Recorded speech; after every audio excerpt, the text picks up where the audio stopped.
priatelia, tak dnes tu máme špičkové video, vidíte, usmiatý som, proste bomba. Igor Matovič naloží Šeligovi, tému to vráti, proste bijú sa tam ako malí chlapci v televízii a Alojz Hlina na nich pozerá ako na úplných psychiatrov.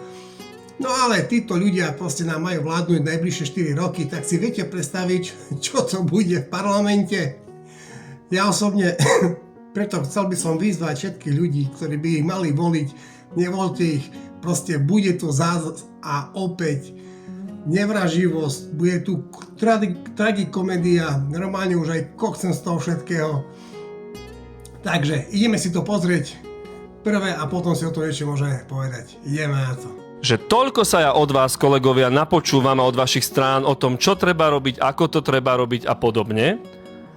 Čo všetko ste už aj vyskúšali, aký politický tlak a ako ste sa ježili na kolegov z opozície, keď vás nepodporili, že teraz od vás som trošku sklamaný z tej také neurčitej odpovede. Nič vás nestojí, aby ste sa aktívne do toho zapojili. Podľa mňa tam, kde sa dá tlačiť, treba tlačiť. A keď tu ja počúvam reči o opozícii, o tom, ako sa má spájať, od hlavného spiritusa rektora spájania, pána Matoviča, Priatelia, prepáčte, ale tu celý deň sa z toho smejem, ako to skladám.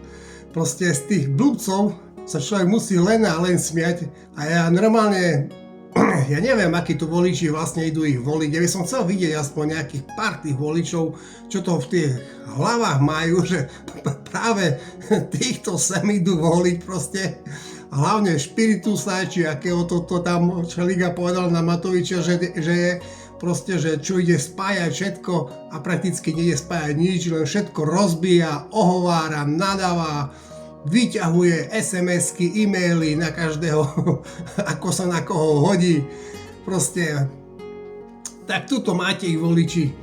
Takto vám budú vládnuť aj oni. Proste taký tu bude bordel v tejto republike, že to, čo je teraz, akože v mínuse, koľko sme, tak počkajte za 4 roky, ak by oni vládli normálne, fakt, ale to ja pochybujem, to tak 2 mesiace by som im dal a oni sa úplne celí zosekajú, posekajú, povraždia, tu proste všetko vybuchne normálne, celá národná ráda vybuchne. A je to nič.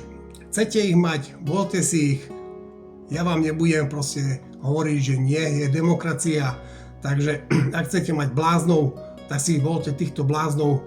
My normálni ľudia chceme normálnu vládu, budeme voliť Roberta Fica, Republiku, Jednotu Slovanov, za ktorú ja budem určite kandidovať za poslanca PSK, takže budem veľmi rád, Bardejov okres, ak mi dáte hlas. No ale ideme na celé video, si to pozrite, je to asi 4 minúty, môžete si to vypočuť, ako si tam proste rozprávali, nadávali, tragikomédia neskutočná.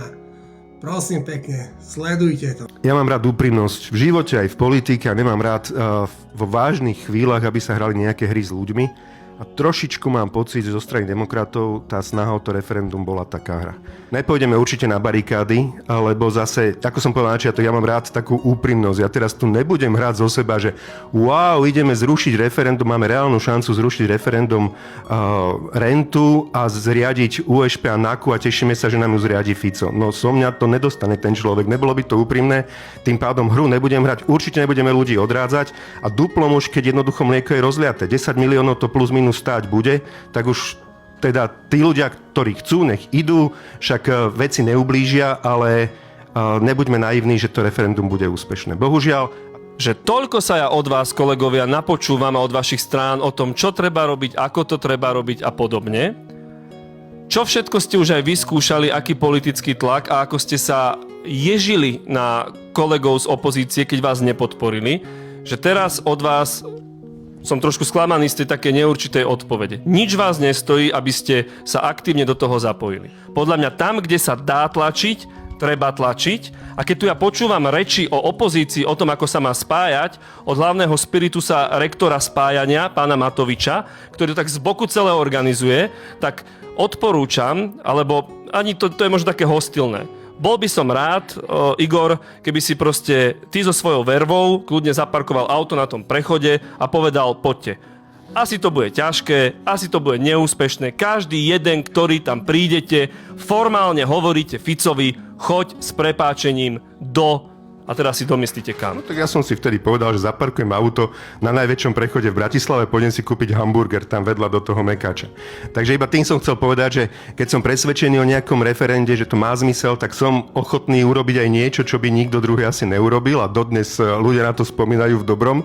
A ja celkom, že ak som si vybral tú najdlhšiu radu v tom McDonalde, aby mi to čo najdlhšie trvalo a keď som sa vrátil späť, tak tí ľudia na mňa kúkali jak na idiota. A dodnes na mňa voliči Smeru kúkajú jak na idiota, že ty si blbec, ty si zaparkoval auto na prechode, ty nevieš normálne parkovať, a oni dodnes nepochopili Ale to v Taliansku je to v pohode, ale tak u nás trošku. Ale asi áno. Že, Ďuro, ja som na základnej škole v prvej triede mal rád matematiku. A teraz počítaj so mňou. Fico má 61. Pri najlepšom sa ho zbavíme, keď bude mať 62. Počítajme, že sa dožije 100 rokov. Keď sa dožije 100 rokov... Pri tých bypassoch doprajme mu, nech sa dožije 100 rokov v base, to je jedno, ale jednoducho nech sa dožije. Zase, keď už bude v base, nech čo najdlhšie. A teraz, že tých 100 rokov sa dožije a my mu budeme 38 rokov platiť rentu. Bude nás to stáť 2 milióny. A ideme s referendum, ktoré nás bude stáť 10 miliónov, rušiť Ficovi rentu, ktorá nás bude stáť 2 milióny.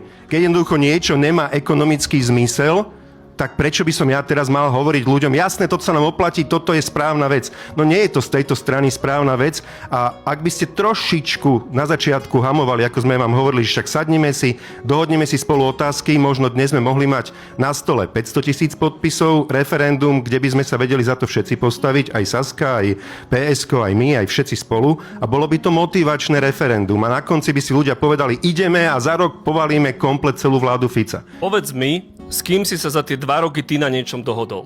To je prvá poznámka. A druhá poznámka, keď sme pri tej matematike, a odpusti mi, teraz som trochu rozčúlený, je tá, že veď ty si ponúkal ľuďom 500 eur za voľby. Koľko by to stálo, Igor, že tých ľudí takýmto spôsobom motivuješ k tomu, aby prišli voliť? Ja ti hovorím, že... Po voľbách, že to dáte. Nevykrikujte po mne. Tak kľud, naozaj. Diskutujeme a myslím, že aj Igor Matovič je zdatný rečník, aby sme to vedeli vysvetliť. Ja necítim ani nenávisť, ani hnev k nemu, ani nič podobné. A prečo si myslím, že to je dôležité a prečo považujem ten argument tou ekonomikou za zlý? On nie je hlúpy, to si nemyslím, ale za zlý. Že ak rezignujeme na to, že ľudia majú právo prísť sa inštitucionálne, v tomto prípade referendum vyjadriť o tom, čo chcú alebo nechcú, tak rezignujeme na štát ako taký. Tu sa rozkrádajú také peniaze, že 10 miliónov je pre nich drobné. Opäť, bohužiaľ, smejem sa z týchto blbcov, ale aj ja mám takú istú otázku, ako ďalšia liga. Igor Matovič, povedz, s kým si sa ty za 2 roky posledné s niekým dohodol, a neohovaral si ho, nešiel si proti nemu, neterorizoval si celé Slovensko alebo nejakú stranu, proste povedz jednu stranu, s ktorou by si ty prakticky mohol vládnuť. Neviem, či toho Alojza Linu myslíš tam vedľa, ako ste sa kusali v tom karaváne, potom ste si 7 rokov nevedeli priznať meno, alebo teraz toho Šeligu tam aha, Naďa minule si vyťahol nejaké e-maily, proste ty si, Igor, neskutočný človek. Normálne, ja keď sledujem túto tvoju stranu, jedného človeka proste, tam u vás mám rád, toho Jakaba, tento má hlavu a petu, ten keď si tvoril vlastnú stranu, možno sám by dokázal tých 5% dať, ale ináč vy všetci, ktorí ste tam u Matoviča, ste totálny taký politický odpad, vy nemáte šancu ani na nič. Vy len sa operáte o Rómoch, chodíte, rozdávate 5 eurovky, čučo, keksíky, ako sme to videli po tých osadách. A to ste vy celé Oľano, či Republika, či Slovensko, či ako sa tam voláte. Takže tak, priatelia. Ja už skladám taktiež nové video. Ja už sa len z týchto ľudí musím smiať, proste je to tak, sami to vidíte, ináč sa ani nedá. Čaute.